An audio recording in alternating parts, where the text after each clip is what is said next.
لیکن تم کہو کہ اسلام کا نظام ہم قائم کریں گے، نہیں کرنے دیں گے تمہیں کبھی بھی۔ تم چاہو کہ تم اسلام کا معاشی نظام قائم کرو، کبھی اجازت نہیں دیں گے۔ تم چاہو کہ اسلام کی معاشرتی اقدار کو تم قائم کرو، کبھی نہیں کرنے دیں گے۔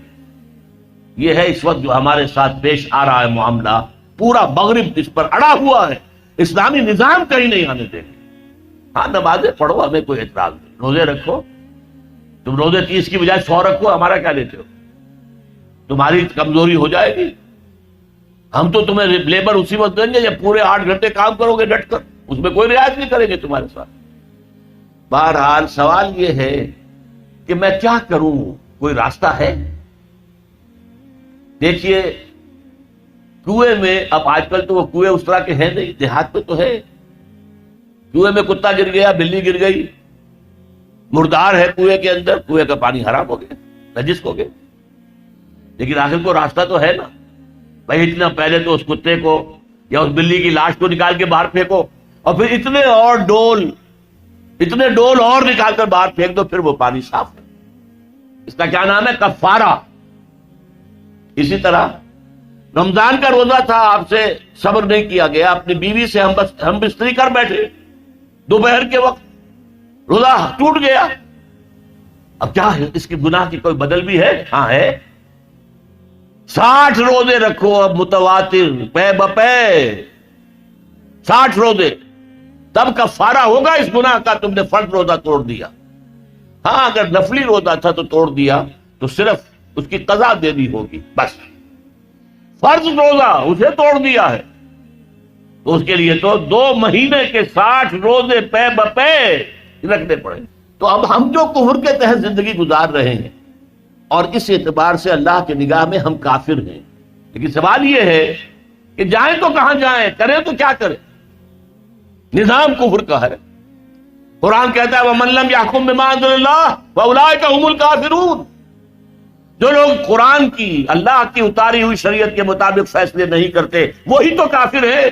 کافر کسے کہتے ہیں؟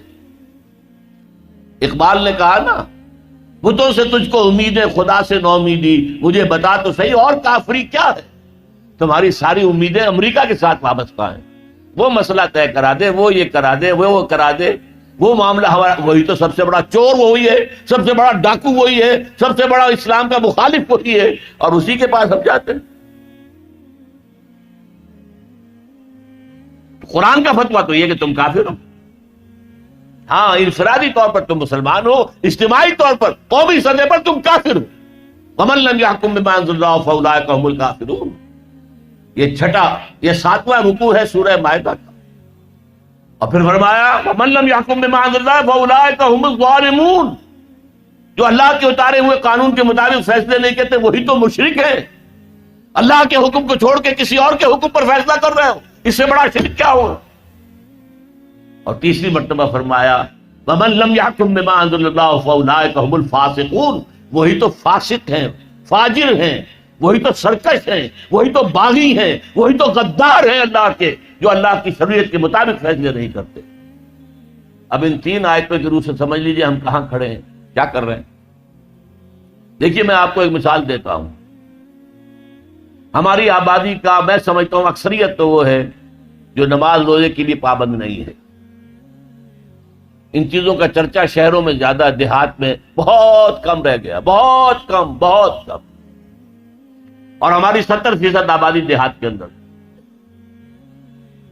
اچھا جو نمازیں پڑھتے روزے رکھتے ہیں، خاص طور پر شہروں کے کاروباری لوگ، وہ بلیک مارکیٹنگ بھی کرتے ہیں، وہ حسابات بھی غلط دیتے ہیں، جھوٹ بولتے ہیں، جھوٹ یا حلف اٹھاتے ہیں کہ یہ حساب ہم حلفیہ میں کہہ رہا ہوں یہ حساب صحیح ہے، جبکہ حساب غلط۔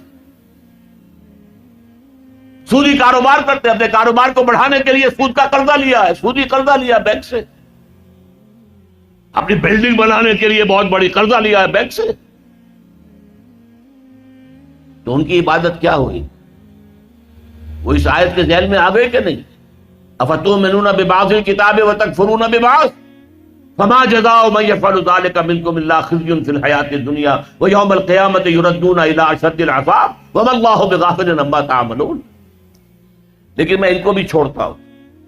فرض کیجئے ایک شخص ہے، نماز پڑھتا ہے پوری 5 وقتہ مسجد میں، رمضان کے روزے رکھتا ہے، اور بھی اللہ توفیق دیتا ہے ایام 20 کے روزے رکھ لیتا ہے، یا ہفتے میں 2 روزے رکھتا ہے، سوموار کے اور جمعرات کے وغیرہ، زکوٰۃ دیتا ہے، کاروبار بھی سارے حلال کر رہا ہے، حرام نہیں کر رہا، سود میں بھی براہ راست ملوث نہیں ہے، نہ پیسہ سود پہ اوپر بینک میں رکھ کر سود کھایا، نہ سود پر قرضہ لے کر کوئی اپنا کاروبار بڑھایا، نہ کوئی اپنا کارخانہ لگایا، نہ کوئی اپنے بلڈنگ اونچی بنائی۔ پردہ بھی اس نے اپنے گھر میں بالکل شرعی نافذ کر دیا۔ وہ اس پورے اسلام پر کاربند ہے جس میں وہ کاربند ہو سکتا ہے اس وقت، لیکن وہ اس قوم کا فرد ہے جو قوم اللہ کے فتوے کے مطابق کافر قوم ہے، جو اللہ کے فتوے کے مطابق مشرک قوم ہے، جو اللہ کے فیصلے کے مطابق فاسق و فاجر قوم ہے۔ قوم کے فرد تو ہم اسی کے ہیں۔ چور کا ہاتھ تو نہیں کاٹا جا رہا، ڈاکوؤں کو وہ سزا تو نہیں جا رہی سورہ مائدہ میں جو آئی ہے، ان کے ہاتھ اور پاؤں مقابل سم سے کاٹ دیے جائیں، یا یہ کہ انہیں ملک سے باہر دفع کر دیا جائے، قتلوا تقتیلا، ان کے ٹکڑے کر دیے جائیں۔ ڈاکوؤں کو کوئی سزا ملتی ہے ایسے؟ اول تو پکڑنے کا کیا سوال، پکڑ گئے تو رشوتیں دے کر چھوٹ جائیں گے، یہاں تو عدل بھی جو ہے خریدا جا سکتا ہے بڑے آرام سے، اور نہیں تو 4-6 مہینے جیل میں رہ لیں گے۔ وہاں بھی ان کا بڑا راج ہوتا ہے، جو ڈاکو ہوں ان کے اندر ان کی تو ہیبت ہوتی ہے، جیل کے صدری خود ان سے ڈرتے ہیں، ساری چیزیں حرام ان کے پاس وہاں بھی پہنچتی ہیں، جیل کے اندر نکل آئیں گے۔ اللہ اللہ خیر صلی اللہ، کہیں شرعی سزا دی گئی کسی ڈاکو کو؟ یہاں کہیں کسی زانی کو؟ اب زانی فرض کیجئے، واقعہ یہ ہے کہ کسی کا بھی جرم زنا ثابت کرنا بہت مشکل کام ہے کہ 4 گواہ موجود ہوں جنہوں نے آنکھوں سے دیکھا ہو۔ یہ جتنے رجم ہوئے حضور کے زمانے میں، وہ ان لوگوں نے خود آ کر کہا ہے اللہ کے رسول ہم سے وہ خطا ہو گئی ہے جس کی سزا رجم ہے، ہمیں پاک کر دیجئے، ہمیں سنسار کر دی۔ حضرت معاذ اسلمی نے اسی طریقے سے اپنے آپ کو پیش کیا، غامدیہ خاتون نے اسی طرح اپنے آپ کو پیش کیا، لیکن جرم ثابت کیسے کیا جائے کسی پر؟ وہ تو اقرار کر رہے ہیں تو ان کو سزا ہو گئے، رجم ہو گئے۔ لیکن سوال یہ ہے کہ کوئی عورت حاملہ ہو گئی ہے، اس کا تو ثابت ہو گیا نا کہ زنا کیا اس نے، اگر وہ شادی شدہ نہیں ہے تو پھر اس کا حمل جو ہے وہ تو سامنے آ گیا، کیا اس کو کہیں سنسار کیا گیا؟ یا فرض کیجیے بیوہ ہے، اب حمل ہو گیا اسے، کون سا حمل ہوا ہے، حلال کا یا حرام کا؟ اسے کوئی سزا دیتے ہو تم؟ ابھی تو یہ بڑی بحثیں چل رہی ہیں، حدود قوانین جو بنائے گئے تھے وہ بڑی جلدی میں بنائے گئے تھے، کچھ خلا اس میں رہ گئے ہیں، لیکن اصل میں جو لوگ شور مچا رہے ہیں وہ ہیں جو کہتے ہیں کہ یہ اسلامی سزائیں وحشیانہ ہیں۔ بے نظیر بھٹو کا کہنا ہے یہ وحشیانہ سزائیں ہیں، اللہ کی دی ہوئی سزائیں وحشیانہ ہیں، معاذ اللہ ثم معاذ اللہ ثم معاذ اللہ، کلمہ کفر ہے۔ اب اس کا کیا علاج ہے ہمارے پاس، کیا کریں؟ میری بات کو توجہ سے سنیے، اس نظام باطل کو ذہناً تسلیم مت کرو، اس نظام باطل کی خدمت مت کرو، don't reconcile with it, don't serve it, don't support it. اس نظام کے تحت پھلنے پھولنے دولت مند بننے کی کوشش مت کرو، بلکہ اپنی زندگی کو سکیڑو، اپنی ضروریات کو کم کرو، اپنے آپ کو ذرا آزاد کرو، اپنا وقت جسے تبلیغی بھائی کہتے ہیں تفریغ اوقات، وقت فارغ کرو تاکہ اس وقت کو تم لگا دو اس نظام کے خلاف جد و جہد میں۔ ایک ایسی جد و جہد، ایک ایسی کوشش کہ اس نظام باطل کو جڑ سے اکھیڑ کر پھینکنا ہے اور اس کی جگہ نظام حق، دین حق نافذ کرنا ہے۔ یہ جد و جہد اگر کرو گے، تن من دھن لگاؤ گے، تو یہ کفارہ ہو جائے گا کہ تم کافرانہ ملک میں رہ رہے تھے، اس کا نظام کافرانہ تھا، تم چاہے اپنے آپ کو مسلمان سمجھتے تھے لیکن نظام کافرانہ تھا جس کے تحت تم زندگی گزار رہے تھے۔ ہاں اگر یہ کرو، اے اللہ میں نے اس نظام کو ذہناً تسلیم نہیں کیا، اے اللہ میں نے اس کی خدمت نہیں کی، میں نے اسے سپورٹ نہیں کیا، اے اللہ میں نے اس کے درمیان اس کے نیچے رہتے ہوئے عیش کرنے کی کوشش نہیں کی، اے اللہ بلکہ میں نے کم سے کم اپنی ضروریات کر کے وقت نکالا اور اس کے خلاف جدوجہد کی، اس نظام کو اکھاڑ کر پھینکنے کے لیے کوشش کی، اور تیرا نظام لانے کی جدوجہد کی۔ لا نہیں سکے تو اے اللہ ہم کیا کریں، ہمارے اختیار میں تو نہیں ہے، وہ آئے گا تو اسی وقت جب تیری مرضی ہوگی، تیرا منشا ہوگا، لیکن ہم نے اپنی زندگی لگا دی۔ اگر تو یہ ہے تو کفارہ ہو گیا، اللہ کے عذاب سے آپ بچ جائیں گے۔ اگر یہ نہیں کہہ سکتے، آپ تو بھر اپنے باطل نظام میں رہ رہے ہیں، عیش کر رہے ہیں، اور آپ پھیلنے پھلنے پھولنے کی کوششیں کر رہے ہیں، اور زیادہ عیش مل جائے اور زیادہ آسائشیں مل جائے، بڑا مکان بنا لوں اور بڑا محل بنا لوں اور بڑی حویلی بنا لوں اور کاروبار پھیلا لوں، ایک مل تھا 2 بن جائیں، 2 کے 3 ہو جائیں۔ اگر اس چکر میں آپ رہے اس نظام باطل کے تحت تو آپ اسی کے ایبیٹر ہیں، آپ اسی کے مؤید ہیں، آپ اس کے سپورٹر ہیں، اور آپ بھی اتنے ہی بڑے مجرم ہیں جتنا بڑا یہ نظام مجرم۔ یہ ہے وہ بات جو میں نے سمجھی ہے قرآن مجید کے مطالعے سے، حدیث نبوی کے مطالعے سے، سیرت نبوی کے مطالعے سے، کہ اگر ایک شخص باطل نظام کے تحت زندگی گزارنے پر مجبور ہے، مجبور کیوں ہے؟ مجبور اس لیے کہ کوئی اور جگہ ہے ہی نہیں ہے، اللہ آپ چلے جاتے وہاں، ہم ہجرت کرتے، لیکن ہے ہی کوئی جگہ نہیں جہاں اسلام کا نظام قائم ہے، تو کہاں جائیں؟ پھر وہی شعر سنا رہا ہوں، کس طرف جاؤں، کدھر دیکھوں، کسے آواز دوں، اے ہجوم نامرادی دل بہت گھبرائے ہے، کیا کریں؟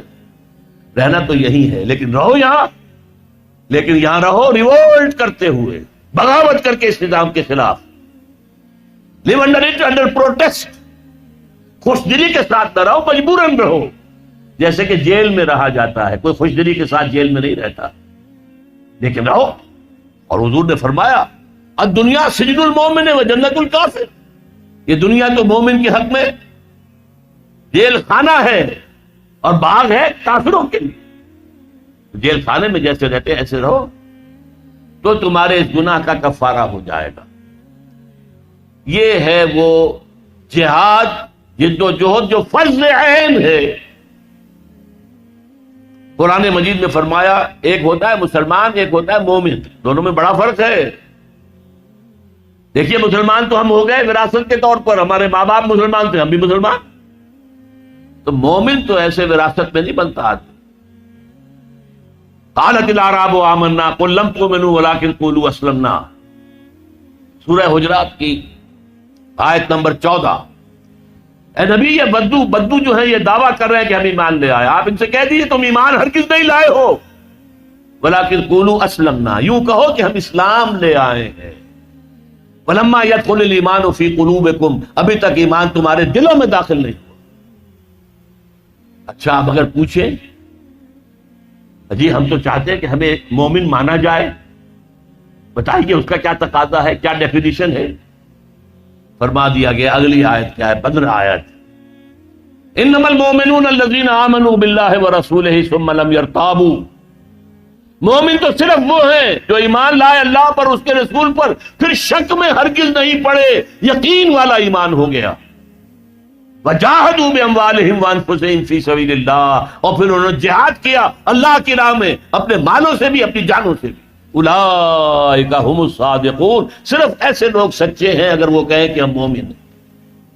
جہاد کے بغیر تو ایمان ہے ہی نہیں، جہاد کے بغیر نجات نہیں ہے۔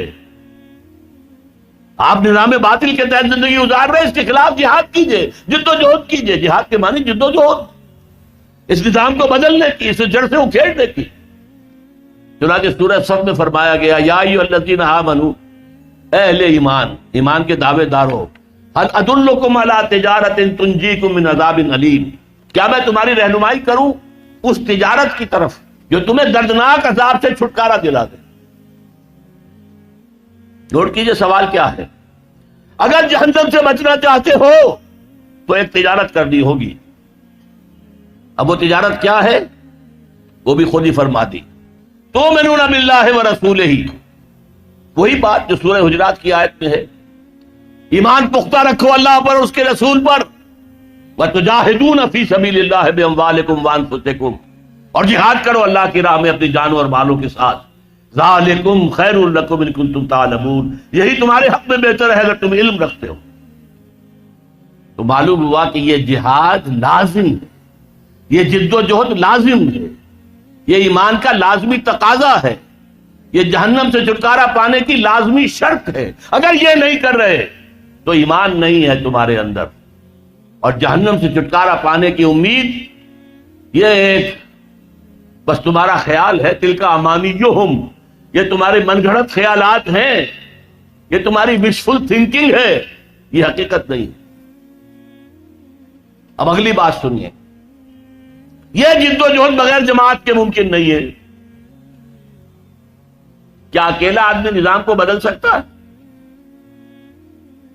ہمارے ہاں بڑے بڑے متقی لوگ موجود ہیں, کوئی شک نہیں, بڑے بڑے اہل اللہ موجود ہیں, نیک لوگ ہیں جن سے انفرادی طور پر لوگوں کو نیکی پہنچ بھی رہی ہے, مرشدین ہیں. لیکن کیا وہ نظام کو بدل سکتے ہیں؟ نہیں. جماعت بنانی پڑے گی, جماعت, حزب اللہ, اللہ کی جماعت, اللہ کی پارٹی بناؤ, اور اگر موجود ہو کوئی تو داخل ہو جاؤ, شامل ہو جاؤ. اس لیے کہ جماعت کے بغیر زندگی اسلامی زندگی نہیں ہے. حضور نے فرمایا ید اللہ علی الجماعہ, اللہ کی تائید اور نصرت, اللہ کا ہاتھ جماعت کے اوپر ہے. حضرت عمر نے فرمایا لا اسلام الا بالجماعہ, جماعت کے بغیر اسلام ہے ہی نہیں. ولا جماعہ الا بالامارہ, امیر کے بغیر جماعت نہیں. ولا امارہ الا بالاطاعہ, اور اطاعت کے بغیر امیر کے معنی کیا ہوئے؟ اطاعت کرو. حضور کی ایک اور حدیث حارث اشعری رضی اللہ تعالی عنہ فرماتے ہیں انی آمرکم بخمس, اے مسلمانوں میں تمہیں 5 باتوں کا حکم دے رہا ہوں. اللہ امرنی بہن, اللہ نے مجھے ان کا حکم دیا, میں اپنے پاس سے نہیں کہہ رہا. حالانکہ حضور کو اختیار تھا, خود بھی آپ کہہ سکتے تھے. مستند ہے ان کا فرمایا ہوا, آپ کا فرمایا ہوا مستند ہے. الصادق المصدوق ہے, سچے ہیں, اور اللہ نے ان کی صداقت کی گواہی دی ہے. لیکن یہاں تاکید کے طور پر فرمایا کہ میں 5 باتوں کا حکم دے رہا ہوں, اور اس سے صرف میرا حکم نہ سمجھنا, یہ اللہ کا حکم ہے جو پہنچا رہا ہوں. بالجماعت والسمع والطاعت والہجرت والجہاد فی سبیل اللہ. رواہ الترمذی واحمد ابن حنبل رحمہم اللہ, مشکات شریف میں یہ روایت موجود ہے. عن الحارث الاشعری, حارث اشعری رضی اللہ تعالیٰ عنہ سے 5 باتیں ہیں. جماعت کی شکل میں رہو, جماعت کے امیر کا حکم مانو, اس کی اطاعت کرو, اور ہجرت کرو اور جہاد کرو. آپ پوچھیں گے ہجرت کیسے کریں گے؟ تم نے تو کہہ دیا دنیا میں کوئی ملک ہے ہی نہیں, کون تمہیں گھسنے دے گا؟ ٹھیک ہے, لیکن ہجرت, حضور سے پوچھا گیا ای الہجرت افضل یا رسول اللہ, اے اللہ کے رسول یہ فرمائیے کہ سب سے افضل ہجرت کون سی ہے؟ جواب سنیے, ان تہجر کل ما یکرہہ, ہر اس چیز کو چھوڑ دو جو تمہارے رب کو پسند نہیں ہے. یہ ہجرت ہے. سود سے ہجرت کیجئے, آج کیجئے, آج رات فیصلہ کیجئے کہ مکان اگر سودی قرض پر ہے بیچ دوں گا اور کسی چھوٹی کٹیا میں رہ لوں گا. فیصلہ کیجئے, یہ ہجرت ہوگی. گھر میں شرعی پردہ نہیں ہے تو ابھی فیصلہ کیجئے کہ شرعی پردہ نافذ ہوگا. یہ ہجرت ہے. اور افضل الہجرہ, ای الہجرت افضل یا رسول اللہ, اے اللہ کے رسول سب سے افضل ہجرت کون سی ہے؟ فرمایا ان تہجر کل ما یکرہہ, ہر اس چیز کو چھوڑ دو جو تمہارے رب کو پسند نہیں. اور اس سے اگلی ہجرت آئے گی آخری اونچی, جب اللہ کے دین کو قائم کرنے کا مرحلہ آ جائے, اور جب قوت کے ساتھ مقابلہ ہو, گولیاں چلیں, سینوں کو چھلنی کیا جائے, اس وقت اگر وہاں شامل ہونے کے لیے گھر بار کو چھوڑ کر, بیوی بچوں کو چھوڑ کر وہاں گئے تو یہ ہجرت ہے سب سے اونچی ہجرت. اور جہاد کے بارے میں پوچھا گیا ای الجہاد افضل یا رسول اللہ, فرمایا ان تجاہد نفسک فی طاعت اللہ, سب سے افضل جہاد تو یہ ہے کہ تم اپنے نفس کے خلاف جہاد کرو, اسے اللہ کا مطیع بناؤ. یہ تمہیں اللہ کی مرضی کے خلاف احکام دیتا ہے. کسی سرکاری ملازم کو رشوت پیش ہو رہی ہے، نفس کہے گا لے لو لے لو لے لو لے لو، فلاں کام رہتا ہے فلاں کام رہتا ہے، بچے کی فیس دینی ہے ابھی پیسے نہیں ہے، لے لو لے لو لے لو لے لو. نفس تو یہ کہے گا. آپ نفس کے خلاف جہاد کریں، نہیں لوں گا میں. یہ ہے جہاد. اور سب سے اونچا جہاد کیا ہوگا؟ اللہ کے دین کو قائم کرنے کے لیے میدان جنگ میں آ جائیں، جان ہتھیلی پر رکھ کر. یہ سب سے اونچا جہاد ہے. اس کا نام ہے قتال فی سبیل اللہ.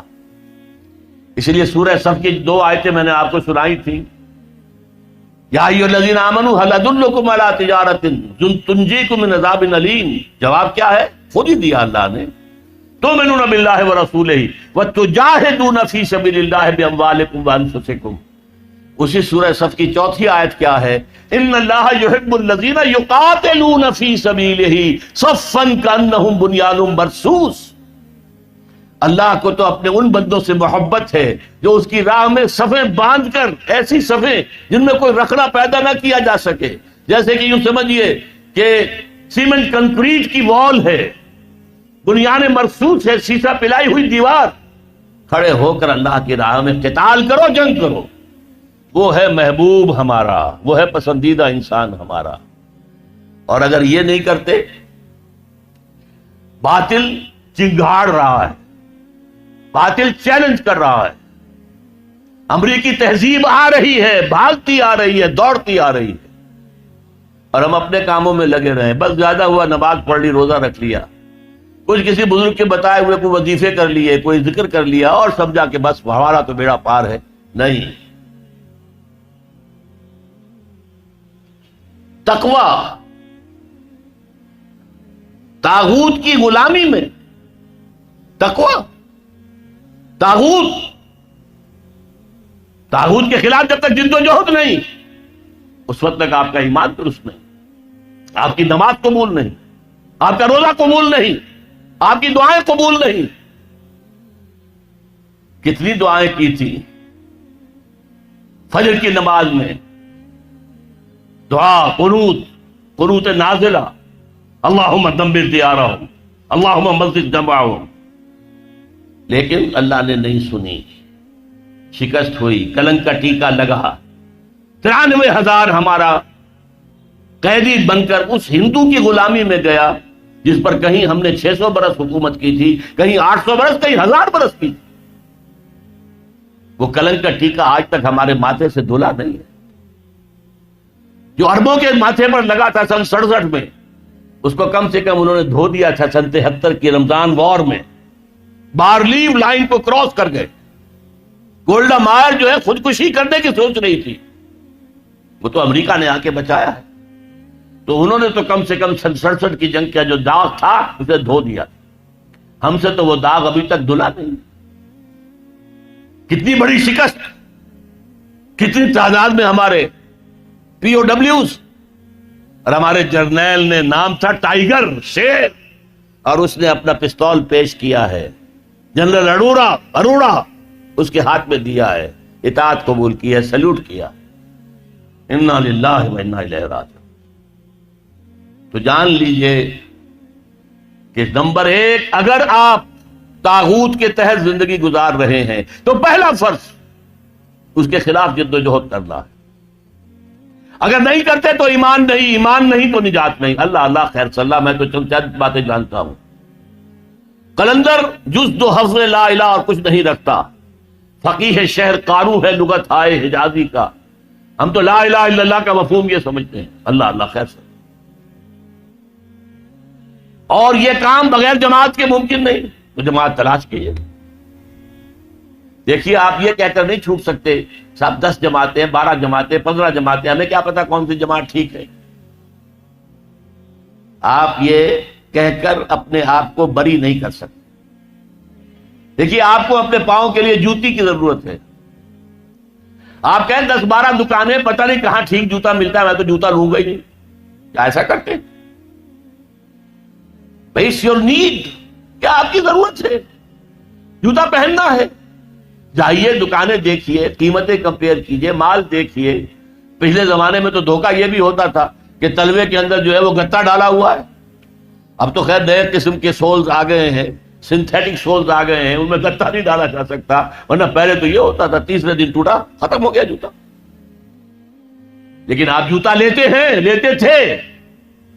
اسی طرح جماعتیں تلاش کیجئے، دیکھیے، مطالعہ کیجئے، ان کو دیکھیے ان کا طریقہ کار کیا ہے، ان کے قریب جا کر سونگھیے کہ خلوص کی خوشبو آتی ہے کہ نہیں، کہیں یہ بھی کوئی دنیا کا دھندا تو نہیں ہے، کہیں یہ سیاسی اقتدار حاصل کرنے کے لیے دین کا نعرہ تو نہیں لگ رہا. یہ سب دیکھیے، تحقیق کیجئے، تفتیش کیجئے. لیکن اگر آپ کو کوئی جماعت مل جائے اور پھر آپ شامل نہ ہو تو نفی ہو جائے گی ایمان کی. لا اسلام الا بالجماعہ. اور اگر جماعت نہ ملے، آپ کہیں صاحب اس جماعت میں تو یہ خرابی ہے، اس میں یہ خرابی ہے، اس میں یہ غلطی ہے، اس میں یہ بات جو ہے صحیح نہیں ہے، آپ نے ساری جماعتیں ریجیکٹ کر دی. اس کا مطلب کیا ہے کہ آپ خود جو ہے بقرات سقرات ہیں. آپ کے دماغ میں کوئی خاکہ موجود ہے، لہذا آپ پر لازم ہے کھڑے ہوں اور لوگوں کو بلائیں. من انصاری اللہ، لوگوں میں اللہ کے دین کو قائم کرنے کی جد و جہد کرنا چاہتا ہوں، دیکھو یہ میرا طریقہ کار ہے، اس طرح میں چلنا چاہتا ہوں، کون ہے جو میرا ساتھ دے؟ من انصاری اللہ. ایک اکیلا دو 11، ایک اکیلا دو جماعت.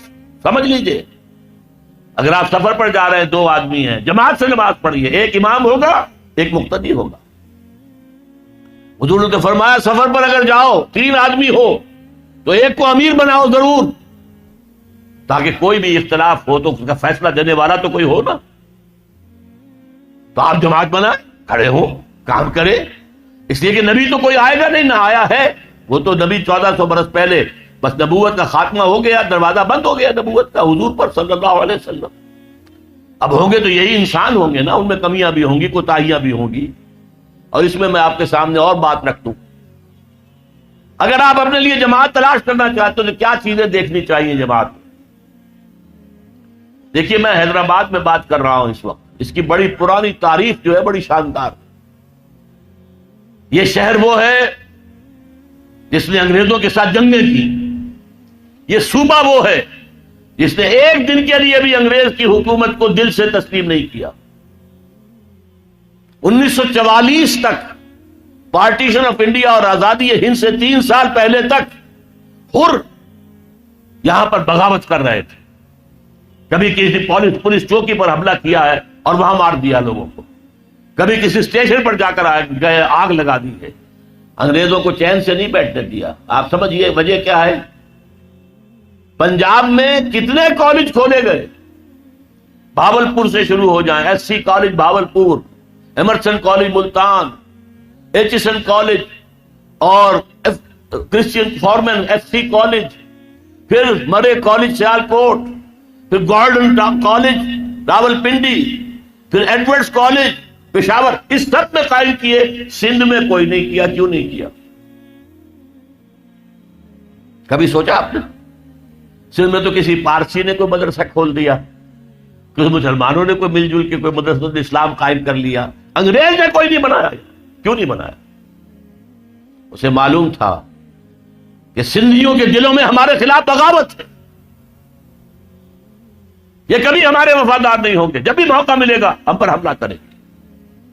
جبکہ پنجاب اور سرحد کے درمیانی اضلاع جو ہیں وہ انگریز کے وفادار ثابت ہوئے.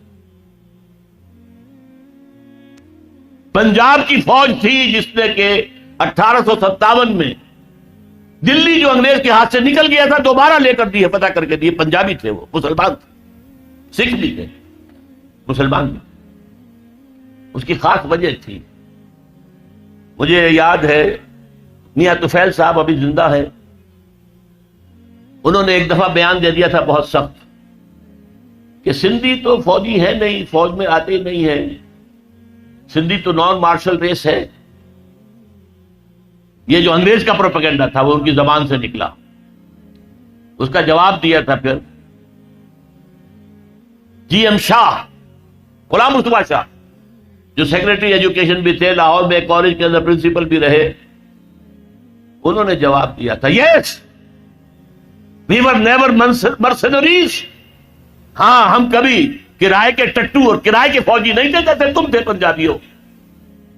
تم نے تو جا کر کعبے پہ گولیاں چلائی ہیں انگریزوں کی سپاہی بن کر. تم نے تو جا کر یروشلم کا قبضہ لے کر دیا جنرل ایلنبی کو, انگریز کو. تو یہ سندھ ہے جس میں میں بات کر رہا ہوں.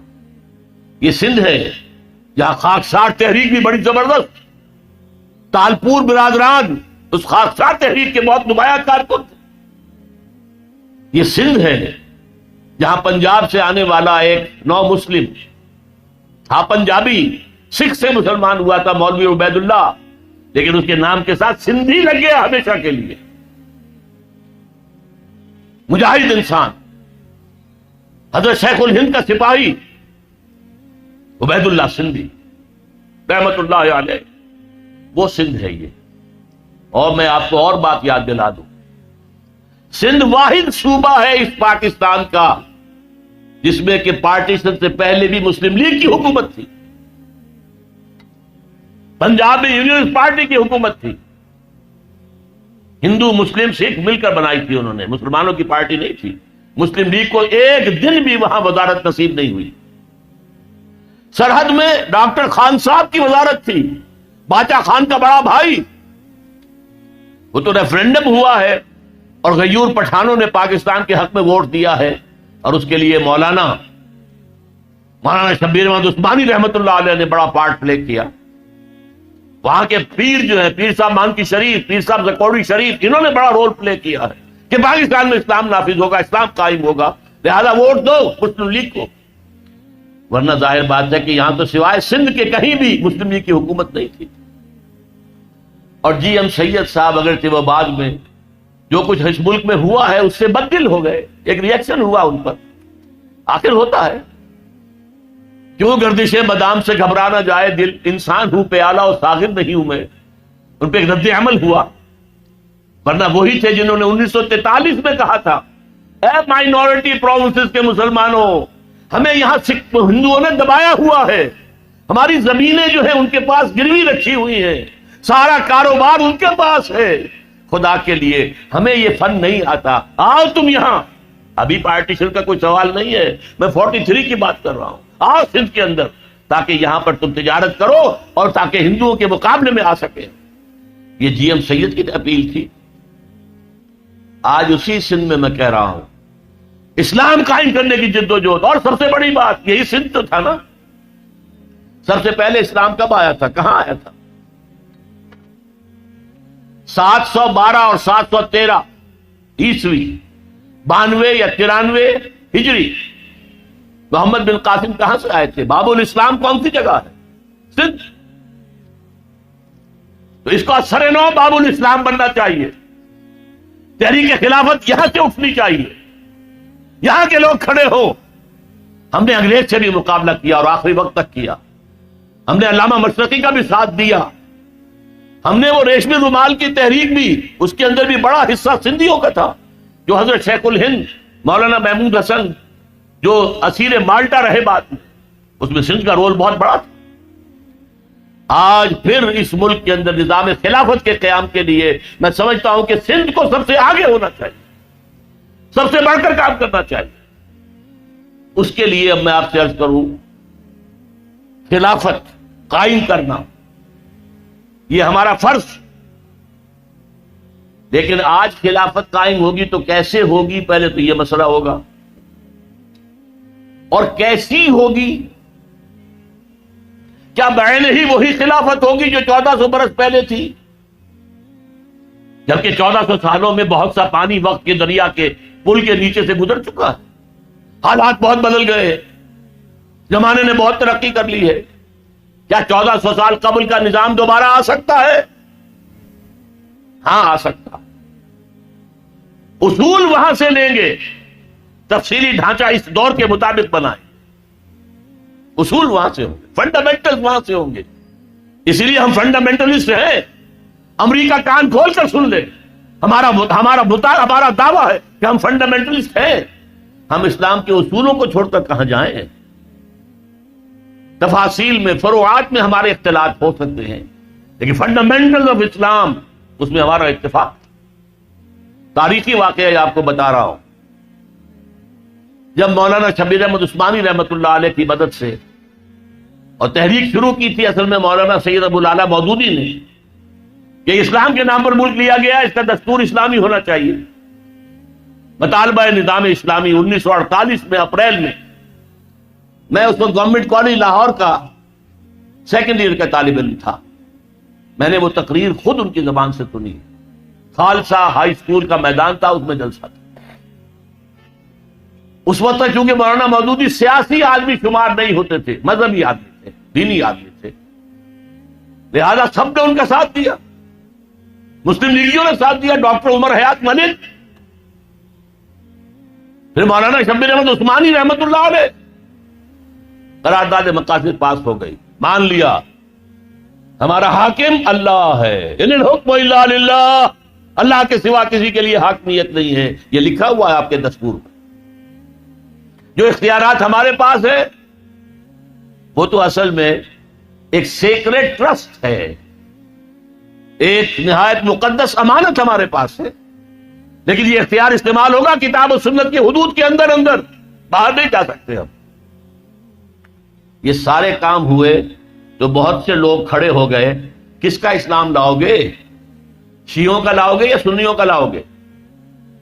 دیوبندیوں کا لاؤ گے یا بریلویوں کا لاؤ گے؟ حنفیوں کا لاؤ گے یا اہل حدیثوں کا لاؤ گے؟ بتاؤ تو صحیح۔ آپ ہی کے شہر کے ایک صاحب تھے، ایک بروہی، اللہ ان کی خطاؤں کے معاف کرے، انہوں نے کہا تھا جو شخص ثابت کر دے کہ قرآن میں کوئی اسلامی دستور ہے میں اسے 1000 روپیہ انعام دوں گا۔ اور یہ 1000 روپیہ آج کا نہیں ہے، یہ میں بات کر رہا ہوں سن 48 کی۔ اس وقت 1000 روپے کس کی مانی کیا ہوتے تھے؟ 10 لاکھ سے کم تو نہیں تھا۔ لیکن اس وقت کیا کیا؟ علماء نے چیلنج قبول کیا، تمام فرقوں اور تمام مسالک کے مذہبی ان کے نمائندہ چوٹی کی قیادت جمع ہو گئی کراچی کے اندر، 31 علماء، اور انہوں نے 22 نکات متفق علیہ مرتب کر کے دے دیے۔ ہم اس پر مطمئن ہیں، متفق ہیں، شیعہ بھی، سنی بھی، اہل حدیث بھی، بریلوی بھی، دیوبندی بھی، جماعت اسلامی بھی، سب کے دستخط موجود ہیں، ہم سب اس پر متحد ہیں، بناؤ ان اصولوں کے مطابق دستور۔ تبھی تو اللہ کے فضل سے سن 56 کا دستور تیار ہو گیا تھا۔ چودھری محمد علی نے بڑی محنتیں کی تھی، اللہ تعالیٰ ان کی قبر میں نور پیدا کر دے، لیکن امریکہ کو، کفر کو پسند ہو سکتا تھا کہ یہاں پہ ایک اسلامی نظام قائم ہو جائے؟ یہ بیچارے افغانوں نے سوائے چند سزاؤں کے اور تو کچھ اسلام ابھی نافذ نہیں کیا تھا۔ بغیر برقعے کی عورت سڑک پر نہیں آئے گی، گھر میں رہے، باہر آئے تو برقع لے، چور کا ہاتھ کٹے گا، قاتل سے قصاص لیا جائے گا، میدان میں لے آئے، اسٹیڈیم میں لے آئے، یہ قاتل ہے اور اس نے قتل کیا تھا خنجر بھونک کر سینے کے اندر، اب اس کا وارث کوئی نہیں ہے، صرف بیوی ہے، بیوی کے ہاتھ میں خنجر دے دیا گیا، گھونپو اس کے سینے کے اندر۔ جب یہ قصاص شروع ہوا تو اب کسی کے اندر جرأت تھی کسی کو قتل کرنے کی؟ لہذا وہ اسلام کی کچھ نہ کچھ جو برکتیں ہیں وہ ظاہر ہو گئی، اور امریکہ کھل گیا، اس کو کھل کے یہ شے کہ اگر یہ نظام کہیں دنیا میں آ گیا تو ہمارا نظام کہاں رہ جائے گا۔ اس کا سب سے بڑا ثبوت کیا ہے؟ ڈاکٹر جاوید اقبال ماڈرنسٹ ہیں آج کی امریکن اصطلاح کے تحت، سیکولر مزاج کے آدمی ہیں علامہ اقبال کے بیٹے، لیکن وہ بھی جب گئے تھے طالبان کے دور حکومت میں 10 دن گزار کر آئے کابل میں، اور آ کر کہا مولانا سمیع اللہ صاحب کا، جو سمیع الحق صاحب کا مدرسہ ہے کوڑا خٹک میں، وہاں تقریر کی کہ جو حالات میں آج دیکھ کر آیا ہوں کابل میں، اگر چند اور مسلمان ملکوں میں وہ حالات پیدا ہو جائیں تو ساری دنیا اسلام لے آئے۔ یہ قول ہے ڈاکٹر جاوید اقبال، پسر علامہ اقبال۔ بہرحال وہ نظام قائم کرنا ہمارے ذمے ہے، ہمارا فرض ہے، اس کے بغیر ہماری زندگی، اگر ہم اس کے لیے جد و جہد نہیں کر رہے تو زندگی حرام ہے، زندگی ناجائز ہے، زندہ رہنا کفر ہے۔ ہاں اگر جد و جہد کریں، جو میرے لیے ممکن ہے میں کر جاؤں، جو آپ کے لیے ممکن ہے وہ آپ کریں، تو پھر اللہ تعالیٰ معاف کرے گا۔ اے اللہ، ہم نے اس نظام کو ذہناً قبول نہیں کیا، we never reconciled with it، اے اللہ ہم نے تن من دھن لگایا تھا، اے اللہ میں نے جائیداد نہیں بنائی، اے اللہ میں نے کچھ اپنی اولاد کے لیے نہیں چھوڑا، کوئی ترکہ نہیں چھوڑا، کچھ نہیں، اے اللہ میں نے اپنا وقت لگایا ہے۔ میں آپ سے کہہ سکتا ہوں یہ کوئی فخر کی بات نہیں ہے، 40 برس کی عمر کے بعد حضور نے کوئی کاروبار دنیاوی نہیں کیا، یہ معلوم ہے آپ کو؟ بہت بڑے تاجر تھے، ایکسپورٹ امپورٹ کا بزنس، شام قافلہ لے کر جا رہے ہیں، وہاں سے قافلہ لے کر آ رہے ہیں، یمن قافلہ لے کر جا رہے ہیں، یمن سے واپس آ رہے ہیں، الخمر کے علاقے کے اندر لگتا تھا بہت بڑا تجارتی میلہ، وہاں جا رہے ہیں، واپس آ رہے ہیں۔ لیکن جب حکم آ گیا یا ایھا المدثر قم فانذر وربک فکبر، اے لحاظ میں لپٹ کر لیٹنے والے صلی اللہ علیہ وسلم اب کھڑے ہو جاؤ، کمر کس لو، لوگوں کو خبردار کرو کہ مرنے کے بعد دوبارہ تمہیں زندہ کیا جائے گا، پھر تم سے حساب لیا جائے گا۔ فیما کنتم، کن حالات میں زندگی گزار رہے تھے جناب آپ؟ کیا اسلام کا غلبہ تھا؟ نہیں ہے اللہ، اسلام غالب تو نہیں، تم کوشش کر رہے تھے غالب کرنے کی، سوائے شرمندگی کے اور کیا ہاتھ آئے گا؟ اللہ تعالیٰ کی حجت تو قائم ہو جائے گی۔ میرے نبی کی ہڈیاں ٹوٹیں، میرے نبی کے دانت شہید ہوئے، میرے نبی کا جسم لہو لہان ہوا، میرے نبی کے چہرے کے اوپر تلوار کا وار پڑا جس سے 2 دندان آپ کے شہید ہوئے، اور خود جو پیدا ہوا تھا اس کی 2 کڑیاں گھس گئی رخسار مبارک کی اس ہڈی کے اندر۔ ان کو ایک صحابی نے دانتوں سے پکڑ کر کھینچ کر نکالنا چاہا، ان کے دانت نکل گئے، وہ ہڈی وہ نہیں نکلی، وہ کڑیاں لوہے کی۔ پھر جیسے بھی کر کے نکالا گیا تو خون کا فوارہ چھوٹا ہے، اتنا خون گیا کہ آپ بے ہوش ہو کر گر گئے، اور خبر مشہور ہو گئی کہ حضور کا انتقال ہو گیا۔ یہ ساری تکلیفیں کس لیے اٹھائی تھی حضور نے؟ کیا حضور کو اچھا نہیں لگتا تھا کہ اچھا بھلا گھر ہو، کھلی فضا ہو، اچھا خوبصورت ماحول ہو، بچے ہوں اور ہر طرح کی آسائشیں ہوں؟ کس کو پسند نہیں؟ یہ صحابہ کرام کیا کر رہے تھے؟ فاقے کر رہے ہیں، فاقے پر فاقہ کر رہے ہیں۔ غزوہ خندق میں حکم ہو گیا مشورے کے بعد کہ خندق کھود دی جائے، دفاع کی ایک ہی شکل۔ اب سردی کا موسم ہے شدید، کئی وقت کا فاقہ ہے، پیٹوں پر اپنے پتھر باندھ رکھے ہیں اپنی چادروں کے ساتھ کس کر کہ پیٹ دورہ نہ ہو جائے، کمر دوری نہ ہو جائے۔ حضور کے پاس آ کر شکوہ کیا ہے، شکایت کی، اے اللہ کے رسول اب یہ بھوک ہم سے برداشت نہیں ہو رہی، دیکھیے ہم نے اپنے پیٹوں کے اوپر اپنے کرتے اٹھا کر دکھایا، ہم نے پتھر باندھے ہوئے، آپ نے اپنا کرتا مبارک اٹھا کر دکھایا، 2 پتھر بندھے ہوئے۔ اور اس وقت پھر جب خندق کھد رہی تھی تو صحابہ کرام آواز میں آواز ملا کر کہہ رہے تھے نحن الذین بایعوا محمدا علی الجہاد ما بقینا ابدا، ہم وہ لوگ ہیں جنہوں نے محمد سے بیعت کی ہے جہاد کی صلی اللہ علیہ وسلم، فدا ہو آباؤنا و امہاتنا، اب یہ جہاد جاری رہے گا جب تک کہ ہمارے جان میں جان ہے، جب تک جسم میں زندگی ہے، یہ جہاد جاری رہے گا۔ یہ ہے اسلام، یہ شہادت گاہ الفت میں قدم رکھنا ہے۔ لوگ آسان سمجھتے ہیں مسلمان ہونا، مسلمان تھے صحابہ کرام رضوان اللہ تعالی علیہ مجمعین، جیسے انہوں نے آپ کو وہ جو ایک شعر ہے اکبر الہ آبادی کا، تو خاک میں مل اور آگ میں جل، جب خشت بنے تب کام چلے، وہ باقاعدہ انگاروں پر لوٹے ہیں۔ آپ کو معلوم ہے حضرت خباب بن الارت رضی اللہ تعالی عنہ کو بلایا گیا، آؤ، آ گئے، ان کی نگاہوں کے سامنے دہکتے ہوئے انگارے زمین پر بچھائے گئے، اتار دو کرتا، اتار دیا، لیٹو ان کے اوپر، لیٹ گئے۔ اب جب ان پہ انگاروں پر لیٹے ہوئے تھے تو کھال جلی پیٹھ کی، اور پیٹھ پر چربی ہوتی ہے، چربی پگھلی، اس سے وہ انگارے ٹھنڈے ہوئے۔ وہ ہاتھ نہیں اٹھایا انہوں نے، کیونکہ حضور کا حکم تھا نو ریٹیلیشن، کوئی جوابی کارروائی مت کرو، جو ستم آتا ہے جھیلو، جو ظلم ہوتا ہے برداشت کرو، جو تکلیف آتی ہے جھیلو اور برداشت کرو۔ لہذا اگر ایک آدمی سمجھے کہ مجھے تو یہ زندہ کباب بنا دیں گے تو اجازت ہو تو 2-4 کو مار کر مرے گا، ایسے نہیں مرے گا۔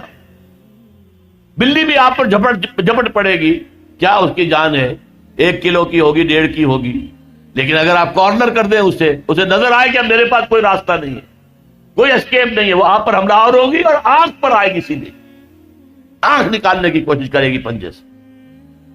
لیکن حضور کا حکم کیا تھا؟ کفو ایدیکم، اپنے ہاتھ بندھے رکھو. نو retaliation what's ever, even in self defence. یہ ساری جد و جہد، یہ ساری محنت محمد رسول اللہ والذین معہ اشداء علی الکفار رحماء بینہم تراہم رکعا سجدا یبتغون فضلا من اللہ ورضوانا. اب ان کو پھر اللہ تعالیٰ نے جو اجر و ثواب دیا ہے اس کا ہمیں اندازہ ہو ہی نہیں سکتا. اب میں ایک بات اور آپ کو بتا دوں، اگر عبادت کا یہ تقاضا ہے کہ ہماری عبادت پوری ہونی چاہیے، اجتماعی زندگی ہماری اگر اسلام کے تحت نہیں آئی تو ہماری عبادت جو ہے وہ جزوی ہے، اور جزوی عبادت اللہ کو قبول نہیں. افتؤمنون ببعض الکتاب وتکفرون ببعض فما جزاء من یفعل ذلک منکم الا خزی فی الحیاۃ الدنیا ویوم القیامۃ یردون الی اشد العذاب وما اللہ بغافل عما تعملون. اچھا بات سمجھ میں آ گئی. جد و جہد کرنا فرض ہے، اس کے لیے جماعت فرض ہے، اس کے لیے تلاش کرو جماعت. نہ ملے تو خود کھڑے ہو جاؤ اور جماعت بناؤ. لیکن اس میں ایک درمیان میں ہنٹ دے دوں، جماعت کی اگر تلاش کرنی ہے، نئی جماعت بنانا آسان کام نہیں ہے. کوئی چلتا ہوا قافلہ مل جائے تو کیا کہنے، اس سے بڑی خوش قسمتی کیا ہوگی کہ کوئی جماعت بنی بنائی، جو قافلہ چل رہا ہے اس کے ساتھ چلنا کتنا آسان ہے. یکا و تنہا کسی صحرا میں سفر کرنا جو ہے کتنے خطرات ہیں. قافلہ ہے، قافلے کے ساتھ جڑ جاؤ. اگر قافلہ تلاش کرنا ہے تو کیا چیزیں دیکھنی چاہیے وہ بھی میں ذرا آپ کو آج بتا دوں. 5 چیزیں دیکھنی ہوں گی. نمبر 1، وہ جماعت سیکٹیرین نہ ہو، مسلکوں اور مذہبوں کی بنیاد پر نہ ہو، دین اسلام کی بنیاد پر ہو. یہ نہیں کہ یہ دیوبندیوں کی جماعت ہے، یہ بریلویوں کی جماعتیں ہیں. اب تو ایک تو ہے ہی نہیں، دیوبندیوں کی بھی بہت ہیں اور بریلویوں کی بہت ہیں. یہ شیعوں کی ہے، یہ اہل حدیثوں کی ہے. یہ سیکٹیرین ہے. سیکٹیرین جماعت اپنے سیکٹ کی دعوت دے گی. ہمارا سیکٹ، ہمارا موقف، ہمارا مسلک، ہمارا مذہب سب سے اعلیٰ ہے. اہل حدیث کہے گا تم رفع دین نہیں کرتے، تمہاری نماز ہی نہیں ہوئی. تم نے آمین بالجہر زور سے کہہ دیا، تمہاری نماز ہی نہیں ہوئی. نہیں، جو جماعت جس کا ذکر میں کر رہا ہوں وہ اس سے بالا ہونی چاہیے. بھائی تم حنفی ہو، حنفی طریقے پر نماز پڑھو. اہل حدیث تو اہل حدیث طریقے پر نماز پڑھو، کیا فرق؟ کچھ نہیں. شیعہ ہو، شیعہ کے طریقے پر نماز پڑھو. دین پر متحد ہو جاؤ. دین ایک ہے، اسلام ایک ہے. تو پہلا فرق جو چیز ہے کہ وہ نان سیکٹیرین جماعت ہونی چاہیے. نمبر 2، اس کا ڈکلیئرڈ گول ہونا چاہیے کہ ہمارا کام ہے نظام بدلنا. ورنہ نیکی کے کام تو اور بھی بہت سے ہیں. آپ کوئی مدرسہ کھول دیں، ناظرہ قرآن پڑھانے کا، یہ بھی نیکی کا کام ہے. آپ کہیں دعوت و تبلیغ شروع کر دیں، کوئی ٹریننگ حاصل کیجئے، عیسائیوں میں تبلیغ کیجئے، ہندوؤں میں تبلیغ کیجئے. آپ کے صوبے میں تو ہندو موجود ہیں، جہاں میں رہتا ہوں پنجاب میں، وہاں تو ہندو نہیں ہے. کیا ان کا ہم پر حق نہیں ہے کہ ہم تبلیغ کریں انہیں؟ لیکن یہ بھی ایک کام ہے. لیکن جو جماعت میں کہہ رہا ہوں وہ جماعت ہونی چاہیے دین کو قائم کرنے کے لیے جماعت، نظام کو بدلنے والی جماعت، انقلابی جماعت. اور نمبر 3، اس کا ڈسپلن ہونا چاہیے، فوجی ڈسپلن. Listen and obey. اس لیے بیعت حضور نے کیا لی تھی؟ حضرت عبادہ ابن ثابت فرماتے ہیں رضی اللہ تعالی عنہ، بایعنا رسول اللہ صلی اللہ علیہ وسلم علی السمع والطاعۃ فی العسر والیسر والمنشط والمکرہ وعلی اثرۃ علینا وعلی لا ننازل امر اہلہ وعلی نقول بالحق اینما کنا لا نخاف فی اللہ لومۃ لائم. 10 نکات ہیں جن پر بیعت لی. ہم نے بیعت کی تھی محمد رسول اللہ سے صلی اللہ علیہ وسلم. آپ کا ہر حکم سنیں گے اور اطاعت کریں گے، چاہے مشکل ہو چاہے آسانی ہو، چاہے طبیعتیں آمادہ ہوں چاہے اپنی طبیعتوں پر جبر کرنا پڑے، چاہے آپ دوسروں کو ہم پر ترجیح دے دیں. ہم یہ نہیں کہیں گے ہم آپ کے پرانے خادم، آپ نے ایک نیو کمر کو ہمارے اوپر امیر کیسے بنا دیا. نہیں، it will be your prerogative, آپ کا اختیار ہوگا جسے بنائیں، اور جنہیں آپ امیر بنائیں گے ان سے بھی ہم جھگڑیں گے نہیں، ان کی بھی اطاعت کریں، البتہ ہم حق بات کہیں گے جہاں بھی ہوں گے، جو ہماری رائے ہوگی وہ پیش کر دیں گے، اور کسی کی ملامت کے خوف سے کہ کیا کہیں گے، یہ کیا احمقانہ بات کہہ دی انہوں نے، اگر کوئی کہہ بھی دے میری بات کو احمقانہ، تبھی میں نے اپنی بات کہنی ہے۔ ان باتوں کی بیعت لی تھی محمد الرسول اللہ صلی اللہ علیہ وسلم۔ یہ ڈسپلن چاہیے بیعت کی بنیاد پر۔ باقی یہ جماعتیں جو بنتی ہیں، یہ ممبرشپ ہے، اور یہ انتخاب 2 سال کے بعد ہوگا، 4 سال کے بعد ہوگا، ووٹوں سے امیر بنے گا، امیر کی پھر شورا ہوگی، شورا کو حق حاصل ہوگا کہ نہیں کہ اس کی بات مانی جائے اور امیر جو ہے پابند ہو جائے شورا کا، یا امیر جو ہے اس کو ویٹو کا حق حاصل ہوگا۔ یہ ساری چیزیں کہاں تھیں؟ نہ دور نبوی میں، نہ دور صحابہ میں، نہ 1400 برس کی تاریخ میں۔ یہ تو آئی ہے یورپ سے، یہ جماعت سازی کا نظام یورپ سے آیا، اسلام کا نظام تو بیعت کا تھا۔ تو پہلی بات میں نے کیا کہا، وہ جو فرقے ہیں، فرقے واریت سے بلند تر۔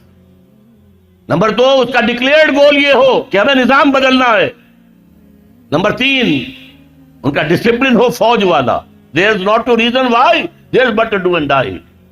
نمبر 4، ان سے پوچھا جائے آپ یہاں خلافت کا نظام کیسے قائم کریں گے، طریقہ کار کیا ہے؟ وعظ و نصیحت سے کریں گے تو ہو جائے گا کام یا نہیں؟ یا الیکشن میں حصہ لے کے کریں گے تو کوئی امکان ہے کامیابی کا؟ اور جو طریقہ ہے جو محمد نے اختیار کیا صلی اللہ علیہ وسلم، وہ بتاؤ ہمیں، اور تم بتاؤ کہ تمہارا طریقہ کار کیسے سیرت کے ساتھ مطابقت رکھتا ہے۔ یہ چوتھی ڈیمانڈ ہونی چاہیے۔ اور 5ویں نمبر پر جو میں نے پہلے کہا کہ جو قیادت ہے اس کے قریب جا کر سونگ ہو۔ پیچھے چلنے والوں کی بات میں نہیں کر رہا، پیچھے چلنے والے ہر طرح کے آدمی ہو سکتے ہیں، یہاں تک کہ حضور کے پیچھے چلنے والوں میں منافقین بھی موجود تھے۔ ہاں، ہر جماعت کی قیادت ہوتی ہے، قیادت کے قریب جاؤ اور سونگو کہ خلوص کی خوشبو آتی ہے یا نہیں آتی۔ یہ 5 باتیں تلاش کرو، اگر جماعت مل جائے ان 5 باتوں کے اوپر پوری اترنے والی، اس میں شامل ہونا فرض ہے، فرض ہے، فرض۔ یہ ہے وہ دعوت جو میں آج آپ کے سامنے لے کر آیا، اور مجھے امید ہے یہاں 2 ہی طرح کے لوگ ہیں، یا ہندوستان سے لوگ آئے۔ انہوں نے کس لیے ووٹ دیے تھے مسلم لیگ کو؟ پاگل تھے؟ یو پی کا آدمی یہاں آیا، یا یو پی کے آدمی نے 1940 میں ووٹ دیا مسلم لیگ کو، کیا یو پی پاکستان میں آ سکتا تھا؟ تو پاگل تھے کہ نہیں؟ پاگل ہو گئے تھے، لیکن ہوئے کس بات پر تھے کہ کہا جا رہا ہے اسلام کے لیے پاکستان بنانا۔ اچھا، ہم پر جو بیتے گی بیت جائے گی، جیل لیں گے، جاؤ بناؤ پاکستان میں، لاؤ قائم کرو اسلام وہاں پر۔ اسی لیے آئے تھے نا، گھر بار چھوڑ کر آئے، اپنے باپ دادا کے مکان، باپ دادا کے جو شہر ہیں، جہاں باپ دادا دفن ہیں، کس کو محبت نہیں ہوتی؟ اور یہاں کے لوگوں نے جس طرح اوپن آرمز کے ساتھ، کھلے بازوؤں کے ساتھ انہیں خوش آمدید کہا، سینے سے لگایا۔ بعد میں نہ معلوم کس کس کی سازشیں ہیں، کیسے کیسے کام ہوئے ہیں، کون کون سی ایجنسیز بیچ میں پڑی ہیں، کہ بعد میں نفرت بھی پیدا ہوئی، لڑائیاں بھی ہوئی، دنگا فساد بھی ہوا، قتل و خون بھی ہوا۔ لیکن جب پاکستان بنا تھا اس وقت کی فضا یاد کیجئے۔ تو میں آج یہ امید لے کر آیا ہوں کہ تحریک خلافت کا بھی ایک بڑا مرکز جو ہے وہ حیدرآباد سندھ بنے۔ میں 3 کتابوں کے سیٹ بنا کر لایا۔ خطبات خلافت، خلافت کی اصل حقیقت کیا ہے، ایسنس کیا ہے خلافت کا، جب تک نبوت جاری تھی خلافت کی کس طرح کی تھی، نبوت ختم ہو گئی تو خلافت میں کیا تبدیلی آئی، خلافت راشدہ کیا ایگزیکٹلی وہی نقشہ دنیا میں دوبارہ آ سکتا ہے؟ اگر کوئی نقشہ بنے گا تو کیسا بنے گا؟ سیاسی نظام کیا ہوگا، معاشی نظام کیا ہوگا، سماجی نظام کیا ہوگا، اور سب سے بڑھ کر یہ کیسے قائم ہوگا؟ یہ میرے خطبات خلافت نامی کتاب کے اندر موجود ہے، اس کا مطالعہ کیجیے۔ یہ میں نے 4 تقریروں کے اندر یہ مضامین بیان کیے تھے۔ سب سے پہلے کراچی میں خالد دینہ ہال میں، جہاں خلافت جو تھی، پہلی تحریک جو چلی تھی خلافت کی، اس کے لیڈروں کو پھانسی کی یا قید کی سزا دی گئی تھی خالد دینہ ہال کراچی میں، وہیں سے میں نے اپنی تحریک خلافت کا آغاز کیا تھا۔ وہ کتاب موجود ہے، ٹیپ سے اتار کر مرتب کر کے اور اسے شائع کیا گیا وہ کتاب، اور اس کے بعد اس وقت کے بین الاقوامی حالات کیا ہیں، دنیا کدھر جا رہی ہے، کفر اور ایمان کا ایک بہت بڑا تصادم ہونے والا ہے، بہت بڑا تصادم، جس کو اقبال نے کہا کہ دنیا کو ہے پھر مار کے روح و بدن پیش، سنیے غور سے، دنیا کو ہے پھر مار کے روح و بدن پیش، بدن میٹیریل، روح spiritual forces of spirituality and sources of materialism, ان کے درمیان ایک بہت بڑا تصادم ہوگا، جس کو کہا گیا آرمگیڈون، اور حدیث میں کہا گیا ہے الملحمۃ العظمی، الملحمۃ الکبریٰ، تاریخ انسانی کی سب سے بڑی جنگ۔ یہ سب کچھ ہونے والا ہے، آ رہا ہے، لہذا ٹائم ہمارے پاس بہت کم ہے۔ بین الاقوامی حالات کا تجزیہ میں نے ایک تقریر میں کیا، وہ بھی ایک کتابچہ ہے، اور بدقسمتی سے ہماری کوتاہیوں کی وجہ سے پاکستان جب جن خطرات سے دو چار ہے، پہلے ہندوستان ہمیں زہر دے کے مارنا چاہتا تھا، اب گڑ دے کر مارنا چاہتا ہے، اب امریکہ چاہتا ہے کہ پاکستان بھارت کے نیچے ہو کر رہے، جیسے کہ قرآن مجید میں آیا ہے کہ آپ جو اہل کتاب ہیں یہود اور نصارہ، یؤتوا الجزیۃ عن ید وہم صاغرون، اپنے ہاتھ سے جزیہ پیش کریں، چھوٹے بن کر رہے، تو یہودی اور نصرانی رہ کر بھی نظام اسلام کے تحت رہ سکتے ہیں۔ وہ آج وہ کہہ رہے ہیں چھوٹے بن کر رہو، یہ خناس نکال دو اپنے دماغ سے کہ ہم برابر کے ہیں۔ بغلی ہاٹ ڈیم جو ہے اس کی تعمیر کو روکنے کو تیار نہیں ہوا۔ اور میں نے ایک مناظرہ سنا تھا ٹیلی ویژن کے کسی چینل پر کہ کوئی صاحب بڑے افسر حکومت پاکستان کے وہ کہہ رہے تھے کہ ڈیم بنانے کا تو انہیں حق حاصل ہے، ہمارے جو ٹریٹی ہوئی تھی انڈس بیسن ٹریٹی، اس کے اندر انہیں یہ کہا گیا تھا کہ انہیں پانی کو استعمال کرنے کا حق ہے، وہ ڈیم بنا کر اس پانی سے بجلی بنائے تو ان کو اختیار ہے، اگر وہ ڈیم بنا کر پانی روک دیں تب غلط ہوگا، تو وہ پانی روک دیں گے جب کبھی ان کو ضرورت ہوگی روکنے کی، جب اس کو ان کو مجبور کرنا ہو پاکستان کو کہ گھٹنوں تلے، گھٹنے زمین پر ٹیک کر بیٹھے، تب بات ہو جائے گی۔ اس کے بعد تو بس ایک بٹن ہی دبانا ہے، ڈیم بند، پانی بند، چھٹی۔ اور علامہ مشرقی کا میں نے ذکر کیا تھا کہ یہاں بڑے بڑے لوگ جو ہیں ان کے ساتھی رہے، تحریک جو خاکسار تحریک تھی، جو برادران تالپور برادران اس میں شامل تھے، یہاں پر جو قریشی عبد الحفیظ صاحب ہیں وہ بھی اس میں تھے، انہوں نے مجھ سے کہا تھا ایک میرے سابقہ دورے میں کہ میں بھی تھا، میں بھی خاکسار تھا۔ تو یہ ذرا دور دوبارہ لوٹ کر آئے، اگر خاکساروں کے لیے لوگ اٹھے اور یہاں سے اٹھے، اگر ریشمی رومال کی تحریک کے لیے کارکن اس سرزمین سے اٹھے، اور اگر سب سے پہلے یہ سرزمین ہے جو ہندوستان میں اسلام کی برکتوں سے متعارف ہوئی، تو اسی سرزمین کا فرض ہے کہ وہ اٹھے جھنڈا دے کر خلافت کا، اور خلافت کا نظام قائم کرنے کے لیے تن من دھن لگا۔ اس کے لیے جیسا کہ میں نے عرض کیا، وہ 3 کتابوں کا سیٹ ہے، لیجئے 80 روپے کے بجائے وہ 25% کمی پر 60 روپے کا مل جائے گا۔ 60 روپے صرف خطبات کی قیمت ہے، اس میں مزید آپ کو 2 میری تقریروں کے جو ہے پیمفلٹس مل جائیں گے، اور وہ جو دوسری تقریر ہے اس کا عنوان میرا، جب میں نے تقریر لاہور میں کی تھی تو اشتہار جو دیا تھا اس کا عنوان کیا تھا؟ کیا پاکستان کے خاتمے کی الٹی گنتی شروع ہو چکی ہے؟ And my answer was yes, Pakistan کے خاتمے کی الٹی گنتی شروع ہو چکی۔ کیوں؟ جو اس کی مثبت اساس تھی اسلامی نظام، وہ تو ہم نے قائم کی ہی نہیں۔ ایک منفی اساس تھی ہندو کا خوف، وہ اب ختم ہو رہی ہے، دوستیاں ہیں، جفیاں پڑ رہی ہیں۔ بہرحال اگر اس کام کے لیے اٹھ کھڑے ہونا ہے، ہمت کرنی ہے، اگر صحابہ کرام کے نقش قدم کو سامنے رکھتے ہوئے اس پر قدم جما کر آگے چلنا ہے، تو ان چیزوں کا مطالعہ کیجئے۔ ہمارے اور جو پیمفلٹس ہیں، کتابیں ہیں، لیفلٹس ہیں، ہمارے اشتہارات ہیں، ہمارے جو ہے کتابیں ہیں، اس کے علاوہ کتابچے ہیں، بہت کچھ ہے جو ہم نے پیدا کیا ہے، اس کا مطالعہ کریں۔